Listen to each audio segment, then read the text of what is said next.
so we can do some stuff here. Yeah, that'd be fine.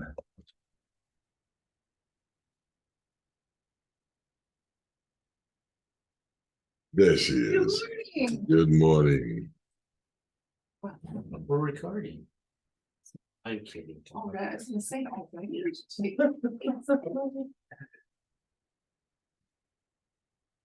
Didn't get much sleep.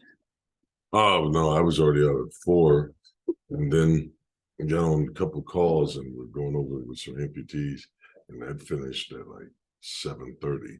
So, but I'm ready to roll. Ready for the day. Ready for the day. All right. Let me see this. I'm gonna just do. We can pre-record the intro and everything. So, super excited to have James Dixon with us today for our podcast. James has got quite a following on Facebook and some other areas, and so I want to talk to you a little bit today about how you went from being a line worker at General Motors. What started giving you the idea that you could create a following, create a motivational channel on YouTube and start to affect other people the way you have? You know, I started recording some things, and they get some response. But I got to admit, when I first started, it was tied to my self-esteem initially. Whenever I start to record and be vulnerable, I'd say some things personal out of my life. And when people didn't respond to it, it felt personal. Because when you're more transparent, the more vulnerable you are, if it gets 2 likes. And then I see at that time, twerking was all the craze, right? And there's some girl just gyrating, and she's got 1,000 likes, and I've got 17. And I've just talked about, my child graduating from 5th grade and nothing, these people, the priorities. And then I realized the content was directed at the wrong people. And so I started utilizing hashtags, or I would direct it at people that were in my cause. So I had to go find and create a tribe. And the more that I did that, more than I realized that. Forgive me. That's fine. We're gonna. Hold on, wait a minute. What's going on, man? What's going on, my brother? Man, that was pretty cool. Oh, that is. We're doing a podcast. I didn't realize that. Your Kokomo paper come out yet? Not yet. They said that they were going to, it may come out today or early this next week, but yeah, it's getting ready to come out, and I'm gonna send that to you. Oh man, I'll drive by and get one of those. Absolutely, brother. I will give you a buzz as soon as I get done here. Man, I love you, brother. I'll talk to you in just a bit. All right, brother. Love you too. Be safe. Have a good one. Okay. Talk to you again. Bye. Let me take that off. Let's go. He's the gym owner. He's just all happy because EJ? Brian.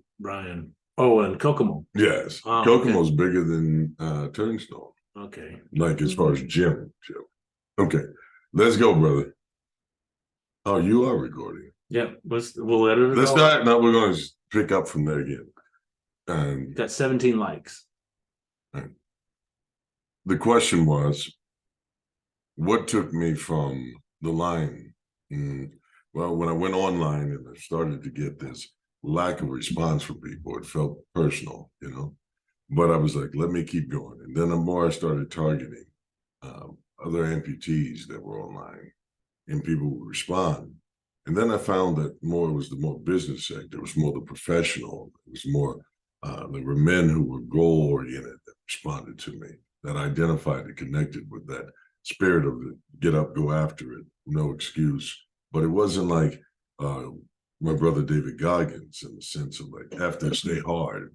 It was more of like, life does hit you hard, but it makes you hard at the same time, You've heard the analogy, when it comes to hot water, it reveals a lot of things about a lot of other things. Hot water will take a carrot that seems rigid, tough. You throw it in there, and it will make it soft and reveal that it's not as tough as it appeared to be. A lot of people are like that in life.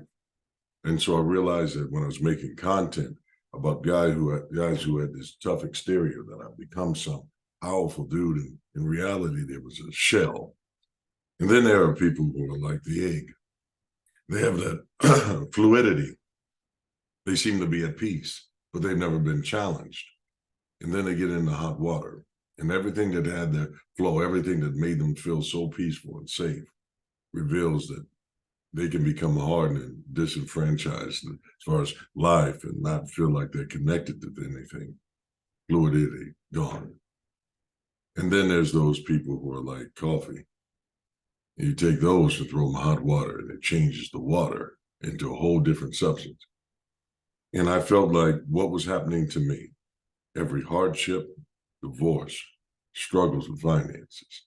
There were days that I was in pain from the time I put my leg on to the time I took it off 17 hours later. And no matter how it felt, no matter how much it was hurting, no matter how bad the boils were, I would sit there and doctor on myself so I could get up and go again. No matter what it was, I had to get up and go. I had to change my atmosphere, but it meant changing my mentality. The more I talked like that, the more I had people start to follow. I'd wake up and all of a sudden, here goes more people. And then all of a sudden it was like, well, man, this is just not good visually. And I started finding people that could be a teammate with me. And the more that we got together on that stuff, then it was like, man, I went to a church service in Atlanta, Georgia, 2010. And I remember that there was a guy who would play music behind him, speaker, pastor there. And it was not like the normal way we play music. It was like scoring it to a movie. Every time as he would talk, it wasn't songs that you knew, so you wouldn't start singing it. And so I asked him about it, and he said he got the idea from the movie Gladiator. When Maximus is walking, and then all of a sudden I'm a father, a murdered son, a slain wife, I will have my revenge. And that moment made him come back. And when he would speak, they would play music behind him. He would have an orchestra. There's a mini orchestra, and they would score it as he would speak. And it was like, man, that was a good idea. I'm gonna borrow that. And so, and then what's funny is in the arena, when it came to motivational channels, they were all using songs, but the songs they were using belonged to someone else. But I was like, why did I just take musicians and take a kid that's into visuals and rendering, and you make them equals in it? The voices are no more valuable than the people who put the pieces together. And we become a team in this thing. And then they become a family unit. And that was it. So we grew that way. Once you started, you having this team that was around you and helping that's what really made it take off. Jordan never won anything until Pippen matured. That's right. And the moment I got teammates, and then they were just brilliant with it. They're fired up, they're living the life, but they're also going through life. And stuff they would go through would even provide me with content. So I can't keep talking about, here it is, I've lost this or I lost that. They're dealing with a brother that's psychiatric issues and stuff like that. And they're like, man, I'm just going through. So all of a sudden you start talking about the support system or the caregiver, people who take care of their grandmother, grandfather. When that person passes away, what do you do with that void of time? When you spent your whole life, the portion of your life, pouring into them, caring for them, and they're gone. Everyone else gets to go to the funeral and get closure. But the caregiver, what do? See, you make content that's for that, and you've got a whole different niche.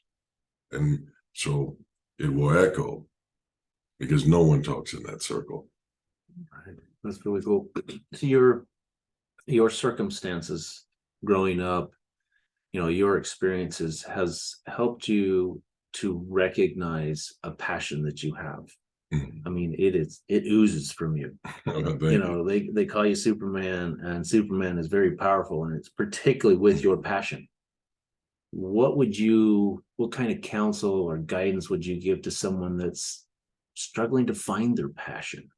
There's a lot of people out there that are that way. What would you say? How would you go about that? You know, it's almost like if you haven't found your passion, it's probably because you haven't been around the right environment yet. There are people who, you know, how do you find someone who is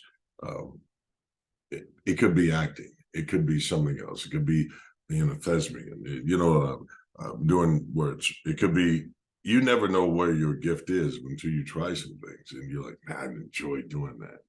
But you probably have heard there's no money in that. Why are you even doing that? There's no money in coaching. There's no money in this, and the other. But then you find yourself, man, I really enjoy it. You know, or perhaps it's working with kids. And it may seem like there's no money in teaching, but there's money that follows passion. There's money that follows when you change an environment.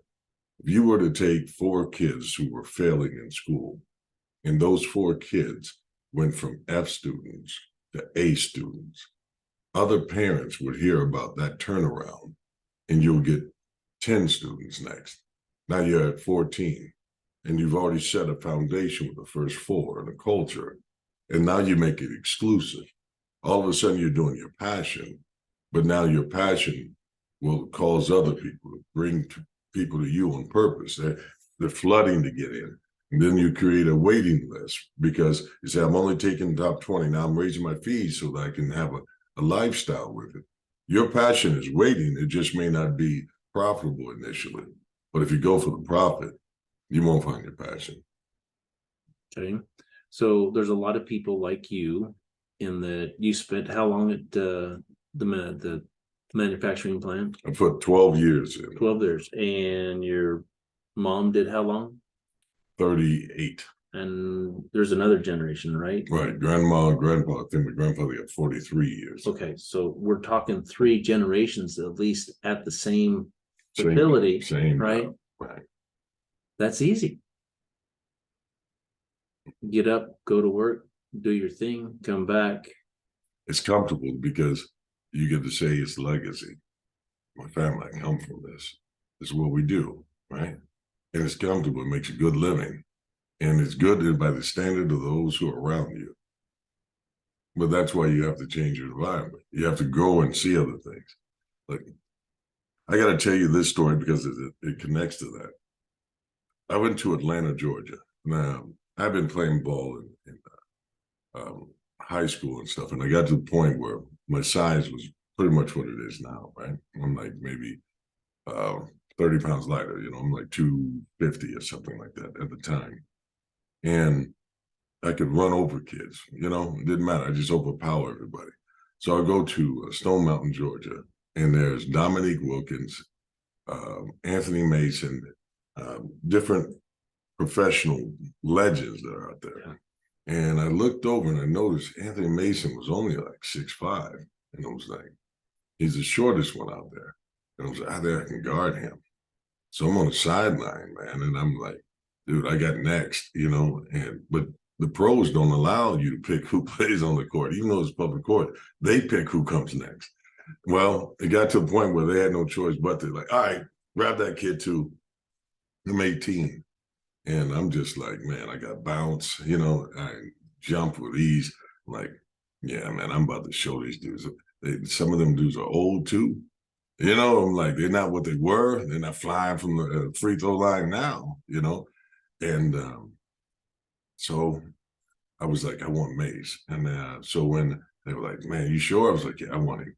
And I was like, he's wide, but I don't think he can do anything with me. I got speed. I'm just in my head. I can do what I do to other kids to this pro. I just got to get at him. Just give me the ball. So I get the ball. I'm trying to back him down. I can't move him. I'm like, this dude, I mean, what is he holding? Is there something back there? What? Why can't I? Okay. All right. I can't use that move. Okay. You know what? I'm going to hit him with a fake to the left, come back right, go back left, jump sky. I go up. He grabs it out the air. I was like, okay, I must have, you know what? I'm like, next time. So we go down and they throw him the ball and he just runs me over. I'm like, you know what? I'm just got to man up. And I'm talking. Try that stuff again, because I know what I did in those other guys, and I just got to get in his head. Well, you don't get in the head of these guys, right? He's just like boom, 5, 6 times in a row. He's just scoring, and I'm just like, this is impossible. How can he be this strong? You know, was that a foul? How do you get the ball from him? So what I learned is that in certain settings, you can be the king. But if you leave your little kingdom, you'll discover that your little small town isn't the world. And the world's got a lot of big people out there. And then when you get there, you realize like, wow, I've got work to do. As long as I stayed in that little small environment, I didn't realize what work needed to be. But once I tested myself against him, I knew I was like, I'm in that weight room. Never again will a man outman me. You know, he might be better than me, but he won't outman me again. And 18 or not, I was like, I'm coming back. And so I worked on that. And so you have to go in environments that challenge you, that transform you, that make you realize that you're not a complete package. You work on it. As long as I stayed in that factory, stayed there trying to win the approval of relatives, I could be a king in a small world. He's just, look at him, he's doing it. Following after his grandfather, his grandmother, his mother, everybody lives and works in the same place. We all live and die in the same way. And then I stepped out and saw the rest of the world and realized, no, that's not my legacy. My legacy is what I do with it. That's amazing. So, God has such a funny way of giving us experiences and putting us in positions to prepare us. And a lot of times we don't know what we're being prepared for. And so those things seem a lot of times discouraging, and especially when we don't know, exactly what the path is. So how did you navigate that? I mean, looking back on it, I'm sure there were times that you looking back on it now realize you were being prepared. Yes. But, this is what's amazing about it. There would be times I'd be optimistic for no reason. You ever been optimistic about something and with no right to be optimistic? It's just sometimes that's just eternal in some people. And you can call it being delusional. But I would get to the point where even when bad things were happening, I would be like, well, at least I'm still here. It was like getting into a fight with a kid and he beat you up. Be like, you know what? At least he didn't do it in front of a girl. There's optimism, or at least I hurt his hands. But life would be that way. Life can sometimes feel like it's bullying you. And instead of you opting out, you realize that I survived it. Man, when it was struggling, when I didn't know how I was going to get something, I can remember being strapped financially. Like, man, how am I going to make this, baby? How am I going to do this? And do anything until Friday. Well, it's Wednesday. And even though they're saying the deadline is Wednesday, if you don't have it, da-da-da-da, you know what I found? Friday comes and they accept the payment. It's like, as bad as it may seem, this too shall pass. And then, even when things get good, even this too shall pass. There becomes a balance. You be optimistic, but also when things are going great, you stay even killed because this is a moment. Enjoy it, thrive in it, but don't expect this to be the new norm. There will be ups and downs. The consistency is how you feel in it. There is a confidence that I get in this. It's not in my strength. It's not because I've done so much, but I truly believe that, man, God has been with me. There were so many moments in my life where all I had was him. There were so many moments where I wondered, like, God, why don't I have a father? And then I would end up reading a verse that would say, God is a father to the fatherless. And it was like, there were so many times where I wondered, why was I built this way? Why did I lose my leg? Why do I have pain constantly and I'm dealing with it? Why do I have to mask it and pretend like it? People say, what level are you at? I'm probably at a 7 at all times during that course because of the way my leg was. I'm swollen, I'm sore. If it rains, it swells. And weather affects me. So many different things. If it's cold, it shrinks. And I'm trying to make adjustments on the fly. And there's been times or it's just been difficult. When that happened, I then thought about, there's Mephibosheth. You read in the scripture that Jonathan had a crippled son, not because of himself, but an injury that happened to him. And when David finds him, brings him to in front of him, and he says, "Are you Mephibosheth, Jonathan's son?" And he said, "I am but a dead dog."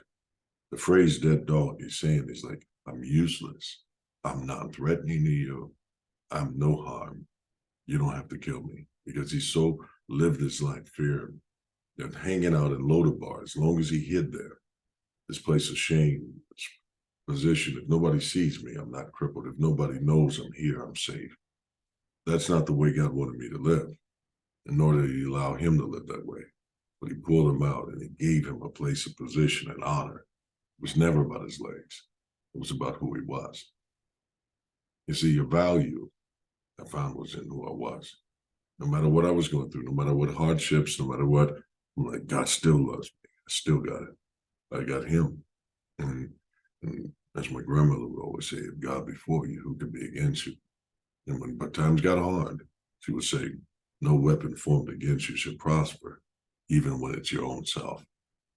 And that's why whenever I got to the point where I wanted to, even thought about taking myself out, I couldn't even do it. You want to live so bad, you want to move forward so bad that even if you tried to drown yourself in your bathtub and just lay yourself back, your body would fight and force you up out of it. Because there's a will inside of all of us that still has to keep going. This isn't the end. When we get down, that's not the end.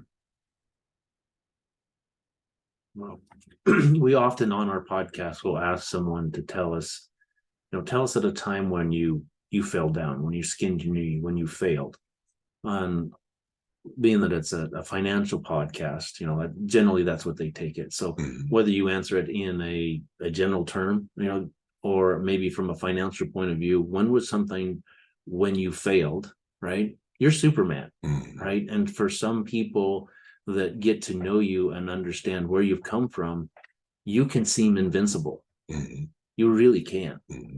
Tell us a little bit about a time when you failed and skinned your knee, so to speak, or skinned your nose, got a black eye or something. I got a metaphorically speaking, right? So here's what happened. I had met a group of guys who were just really charismatic, and they came with an endorsement from some people. And they were like, these guys have this one-of-a-kind product.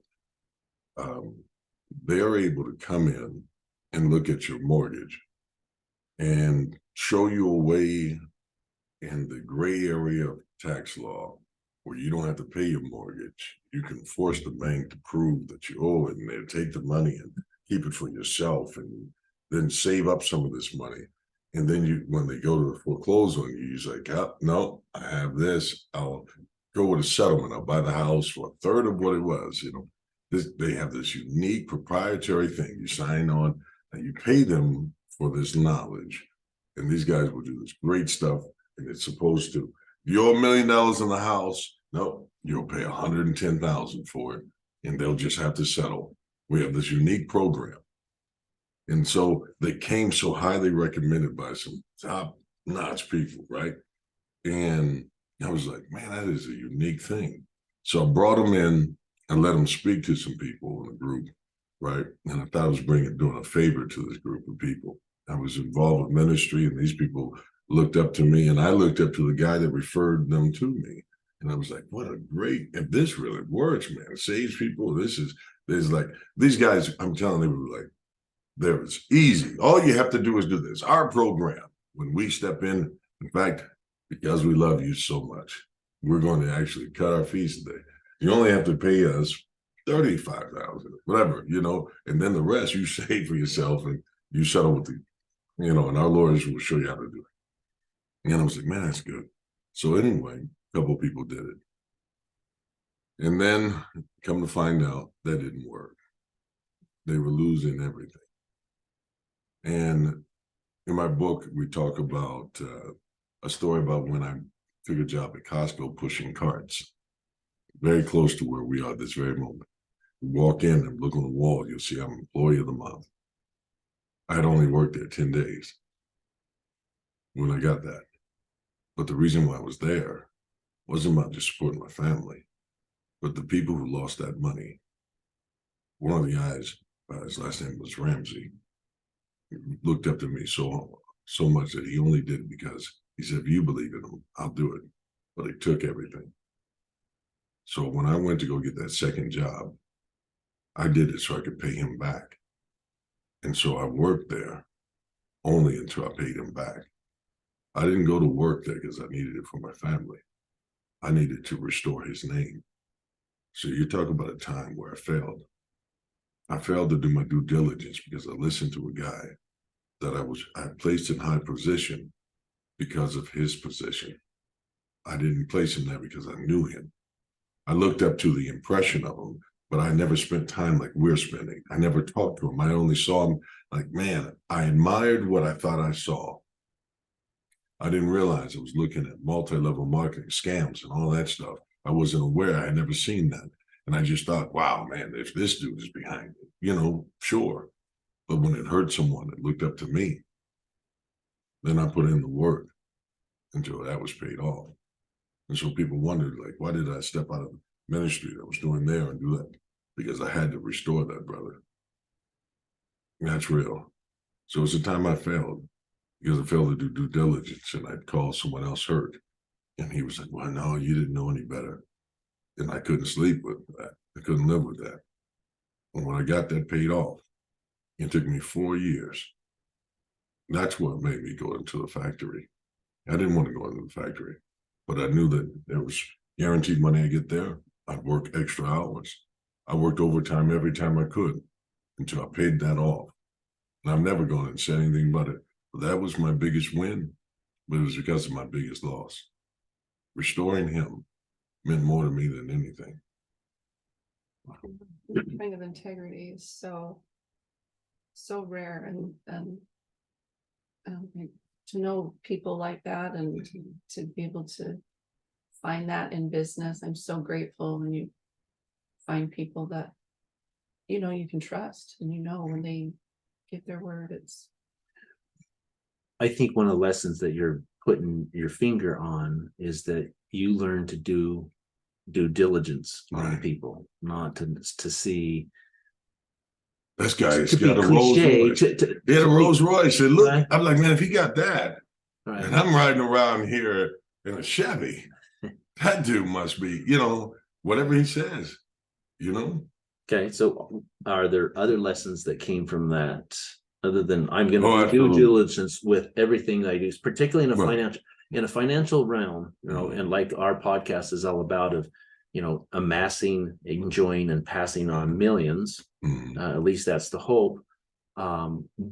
Doing due diligence on an investment, on an individual, someplace you put your money is paramount a lot of the time. I often say that risk is in the investor, not the investment, and that people don't understand it well enough. That's where the problem is, right? And so we're all about educating. We want people to understand and know what they're getting into, right? So other than knowing to do due diligence, what other lesson would you say came from? I mean, that's incredible. I'm not sure I've ever met anybody that's gone through that and did what you did. Took a second job to make a brother whole. But I had to, because that's amazing. I honor you for that. Another reason why you're Superman. Truly. But in doing that, this is what I also learned. It was that not just to do due diligence, but I found out it made me feel great the moment I paid that off, right? And because I indemnified him. But it restored the relationship too, because even though he was like, it's not your fault, loss of that. And that's why you're like, when I say relationship is everything to me, my circle is small, man. I've learned that just loyalty is not because someone's been around me a long time. I can remember that we had a church, and the guy had been there 25 years as the janitor. And I was like, man, he's so loyal and faithful. But there were always these innuendos and gossips going around about people. You see, he worked in the pastor's office cleaning. He would go through files and see private things, and so he would spread. So just because someone's been somewhere a long time doesn't mean that they're loyal. There's a saying that blood is thicker than water, and most people mistake that to mean that a relative is closer to you than a stranger. That's not what it's saying. Blood shed with someone in real life battle makes you closer than the embryonic fluid of a twin. Just because we were born together, raised together, doesn't mean you'll be faithful, loyal, trustworthy, any of those things.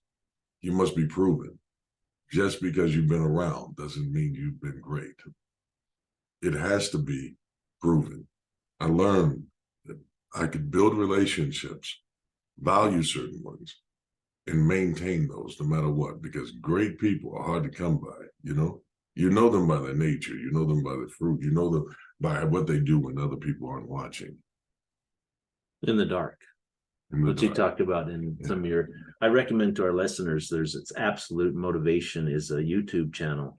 And recently he did a post about what you do in the dark will be made light in a positive way. You know, it's that extra work that you're doing before anybody else gets up. You want to get ahead financially. That's a similar thing. You've got to do hustle. You got to get out there and hustle. And a lot of times that may be before you go to work at 8. It's between 4 and 8 that you're working on education, you're working, doing due diligence, or you have a side hustle. Maybe it's posting to Facebook or YouTube or whatever it is. That's what's really happened. So that will be in the show notes, you know, the simple link to that. However, it's really easy to go to YouTube and search that. Another thing I want to ask you is,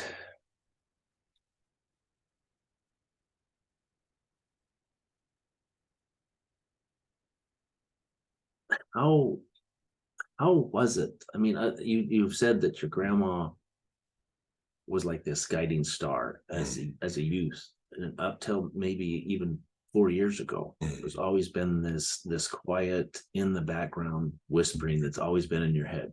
You're Superman. You're going to be on TV. You're going to be famous. You're going to do this. What other things have helped you to simply get by? And I think it's more lessons. You know, there were some real tough lessons you learned, right? So learning to value certain moments and people and not take it for granted. So you're asking, so you have one person that's huge in your life, you know? But then there are lessons that keep talking to you. Here's one of my lessons. I know it's going back to grandma, but it was a lesson that she would go, you know, you tore your drawers, right? And I was like, see, your expression tells me. Yeah. So it sounds like you're saying, Southern. Yeah, it is. I know exactly what you're saying. So she's saying, you showed your butt, you showed out. See, you tore your drawers doesn't mean that your underwear is torn. It means that you showed the wrong side of yourself. Or she would say something like I would say, grandma would say, hey, don't tell anybody I got money, but because they come over asking. And you go over and you go, hey, grandma's got money, man. Go ahead and ask her, tell her cousin that, right? And she was like, you know, you tore your playhouse down. Like, my playhouse? Your ability to come, the freedom you had, that's gone, you know? And so the guiding light becomes wisdom that you glean. And then she had borders. So her older brother, when he got old, he came to live with her.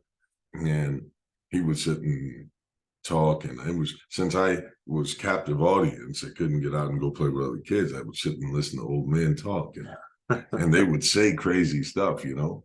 And a girl would walk past our house, and she's young or whatever. And he would, boy, she got a body, make a bulldog hug a hound. What does that mean? You know? And he would just say crazy things. And you start gleaning out of the lives of all these other people. And when they would pass, I noticed that people at the funeral would be very few. You see, it was great wisdom, great things, but they had closed themselves off. And so when my Uncle Eddie passed away, great uncle, and there was only 8 of us at the funeral. And then when my grandmother passed away, there was no room at the church. There were people outside the church. There was standing room only in the church. And when I had to give, I gave the eulogy at the church, of her funeral. And when I could look out, I could see throughout the windows, and I'm talking about her home church was overflowing. And I'm talking about like the recession and all that took hours because so many people would come and pay respects. Who you are will be revealed. You don't just simply outlive your peers. There are people who came out of mercy for my uncle, like the courtesy. He was related. And he was a good guy. But to me, he was like a best friend. It was just me and him on the porch. But he had closed himself off in life. There was nothing to get in or get out because he held on to it all. Nothing to leave behind. Just the memories that I carry. And when I die, his name dies out of anyone's mouth. But my grandmother, because of what she left behind, see, the inheritance didn't have to just be financial. It was invested in all this community and all these people carry. And sometimes I can post a comment about something and you'll see people write that are 5 years younger than I am. Your grandmother would be so proud, Miss Kizai. They know her name even today, and that's 20 years since she passed away. The lessons aren't just in her, it's in everyone you meet. Whether they will become something great, whether they did something great with it, whether they hoarded their information and knowledge, they died alone, or if they opened themselves up and expanded their lifespan to the lives of others by what they passed on. And so I learned wisdom from each and every character that was involved in my life in certain segments. And so, I'm a collection of all those things, but definitely the lessons learned from watching them all. That's helped you through that. That's great. So I got to ask this. I've heard the story before. However, I think it needs to be told again, and I hope the listeners here will appreciate that. There was a point in time where somehow you were roped into or committed to running a marathon. You've got to tell us this story. No. Look, I want to do exclusive stuff with you. That one you'll enjoy in the book. But this one, I think you'll get something even better out of it because it's nowhere except here, right? Okay. So last night I was thinking about it. Like I want to make it so that people come here for something that as time goes by, this will become more valuable and impactful than anywhere else. So here's a story that's just here. My grandmother gave me $100 every Christmas, but it was so that I could go to the mall and get gifts for everyone. And I used to be really good at going and getting something for everybody. With that 100, I could take care of like 10 people, get all type of gifts for them, based on who they are, And this is 1988. So yeah, it was 88. And so my grandmother says, Daddy, that's her nickname for me, because she said I thought it was her dad. But she gave me I think it was 200 she gave me. Yeah, it was 200. And I was like, oh man, I got some freedom. I can do some real stuff. She was like, well, get all the gifts, you proving yourself over the time, go and get some good stuff for everybody. So I go to the mall and I see this girl named Dee Dee. And Dee Dee, I had a crush on for a long time.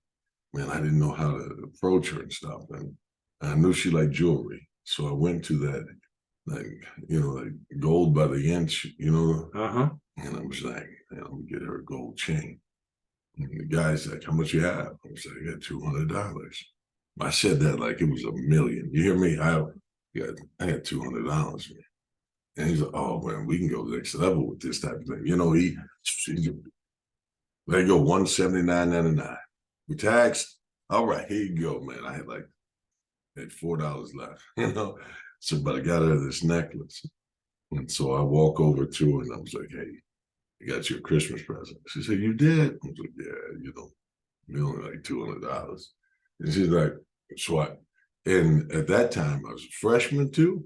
That's big time stuff. So I put that on her neck, and she's like, "Thank you." And I was like, "Yeah, $200, you know." That was my way of asking her to be my girlfriend without officially going yes or no box. You understand? I was claiming her, even though she wasn't saying it's official. I was like, I'm hoping this works. And so anyway, I'm bragging to my best friend, like, man, I bought her necklace. He's like, you did? He said, man, so y'all go together? Yeah, basically, yeah. Now I didn't know because I didn't have the confidence to even ask that. So Christmas comes up and it's time for the exchanges. And everybody's passing out their gifts. But now it's my time. This is usually the time where I'm doling it out, and everybody's like, wow, that's thoughtful, and all that. Like it always done. Well, this particular time, grandma said, Daddy, go and pass out your gifts. And I don't move. And everybody's, well, man, where are your gifts? And I bought my girlfriend a necklace. And I was hoping that everybody, oh, that's understandable. That's good stuff, man. Go ahead. And so my grandma was like, hold on, babe. And so she touched me on the shoulder. She goes, let me ask you something. Grandma didn't get anything. She was talking about herself. So everybody in the room was like, ooh. You see, they knew how close the two of us were. And for me, like if I would go through and I show you all our photos, I'm always standing in front of her as a little kid, leaning against her so I could stand up. Or even when I was a teenager, whenever we went to function, whatever, I'm sitting beside her. We took a family photo, I'm standing beside her. It was always that. And so that connection was so strong. And when she was like, well, so mama didn't get anything. And now everybody's looking at me like, ooh, I don't know. I hate being you, man. And she got up and went into her room, said, give me a minute. And I heard her in there crying. It was winter, man. There's a ton of snow on the ground. And I realized I hurt her because I didn't value her. So I got on my bicycle. Now, Dee Dee lived probably about 13 miles away from us. I rode that bicycle in the snow. I'm talking about fingers cold, man, nose running. I didn't care, man. I was like, ears are messed up and hurting.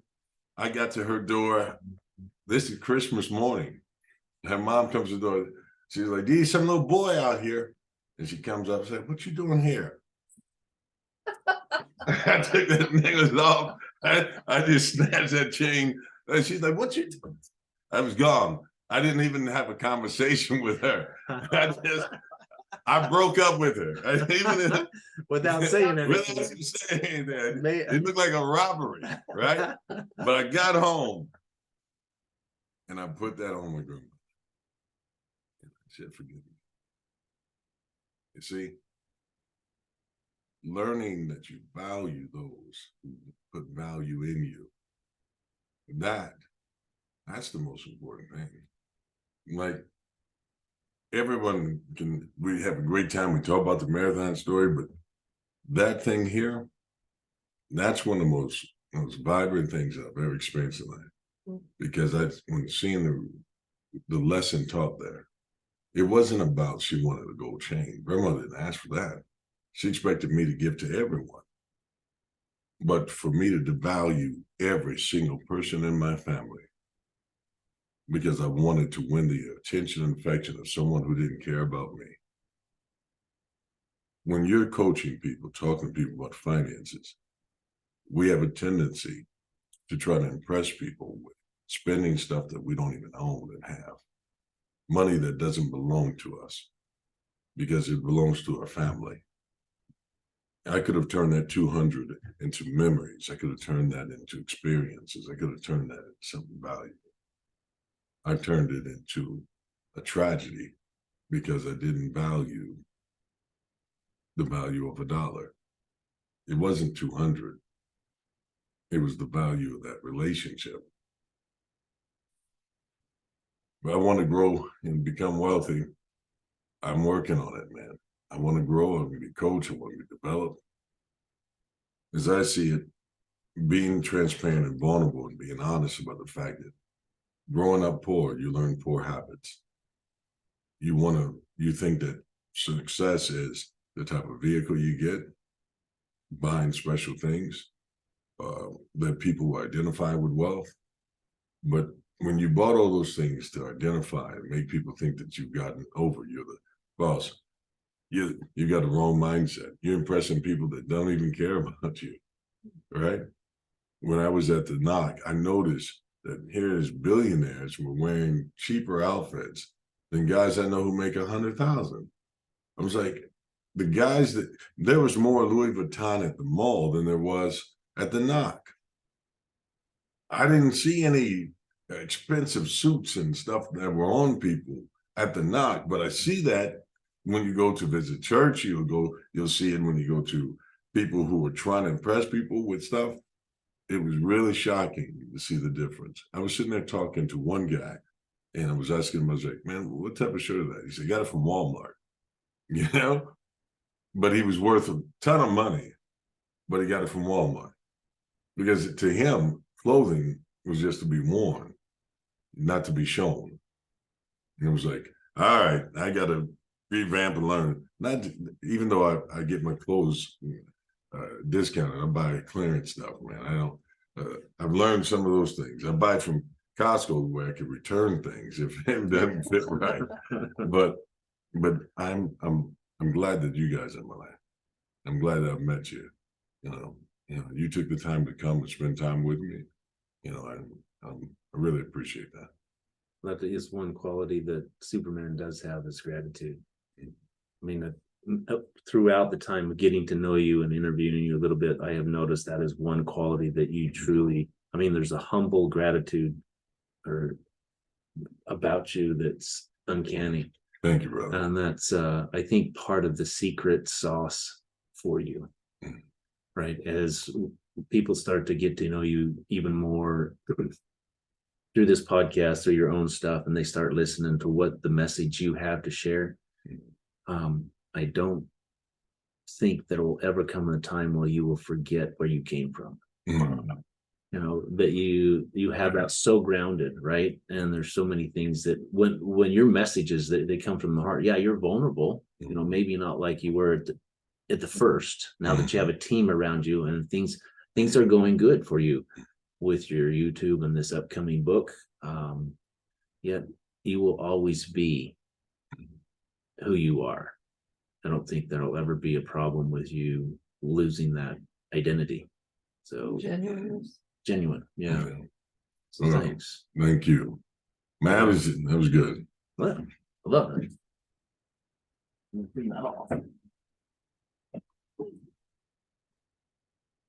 Reality is